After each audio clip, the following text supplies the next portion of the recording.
Please ہماری video کو like کریں، شیئر کریں اور ہمارے چینل کو سبسکرائب کریں۔ بسم اللہ الرحمن الرحیم۔ شوہر کے لیے انتہائی ضروری ہے کہ نرم لہجہ اور میٹھی زبان کا حامل ہو۔ جس گھر میں میاں بیوی نرم لہجے یا میٹھی زبان استعمال کرنے کے عادی ہوں، وہاں پیار و محبت کی فراوانی ہوتی ہے، جس کی جھلک گھر کے ہر فرد میں دکھائی دیتی ہے۔ آپ اس آسان نسخے کا تجربہ کر کے دیکھیں، انشاءاللہ آپ کی ہر پریشانی کا حل ہو جائے گا۔ بیوی آپ سے دل سے محبت کرنے لگے گی، بچوں کے درمیان محبت و شفقت کا جذبہ بڑھے گا، اور گھر کے باہر بھی یہی زبان استعمال کریں گے۔ لہٰذا اپنی بیوی کی خوبیوں پر نظر رکھیں، خود بخود اس کے دل میں محبت پیدا ہو جائے گی۔ اس کی تعریف کیجئے، اس کے دل میں آپ کی محبت بڑھے گی۔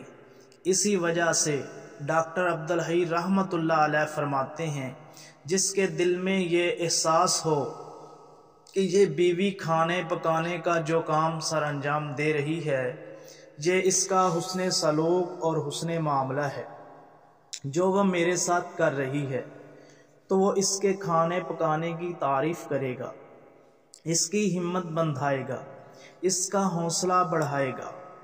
لیکن جو شخص اپنی بیوی کو نوکرانی خادمہ سمجھتا ہو اور کھانا پکانا اس کی ذمہ داری سمجھتا ہو، ایسا شخص کبھی اچھا کھانا پکانے پر بھی اپنی بیوی کی تعریف نہیں کرے گا، اور نمک کی زیادتی اور چینی کی کمی پر ہی گھر میں قیامت برپا کر دے گا اور لمبا چوڑا جھگڑا شروع کر دے گا۔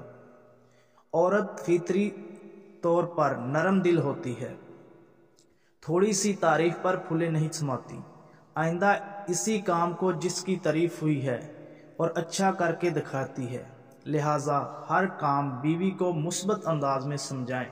جتنا کام ہو اس پر اس کی تعریف کرے، جو عیب یا کوتاہی باقی رہ گئی اس طرح سمجھائیں کہ آئندہ ایسا نہ ہو، اور آج سے ہی معمول بنا لیں کہ چھوٹے چھوٹے کام پر، چائے پکانے پر، پانی کا گلاس پیش کرنے پر جزاک اللہ خیرہ، یعنی اللہ تعالیٰ تمہیں اس کا بہترین اجر عطا فرمائے کہیے، دل و زبان سے شکر گزار بنے۔ پھر دیکھیے بیوی آپ کی کیسی قدردان بنتی ہے، دنیا ہی میں حور کا نمونہ آپ کے سامنے آ جائے گا۔ ایسے ہی میاں بیوی کا گھر دنیا میں جنت کا نمونہ بن جاتا ہے۔ بچوں کے سامنے بیوی سے جھگڑا نہ کریں، اگر زیادہ ہی غصہ آئے تو فوراً گھر سے باہر نکل جائیں۔ بچوں کے سامنے اسے ہرگز نہ جھڑکیں، نہ ڈانٹیں، کیونکہ اس طرح ایک طرف تو اس کی عزت نفس مجروح ہوگی اور دوسرا بچوں کے دل میں اس کی عزت کم ہوگی۔ اور اگر بچے سمجھدار ہوں اور ماں کو بے قصور سمجھتے ہوں تو پھر آپ ان کی نظر میں ظالم اور قابل نفرت ٹھہریں گے۔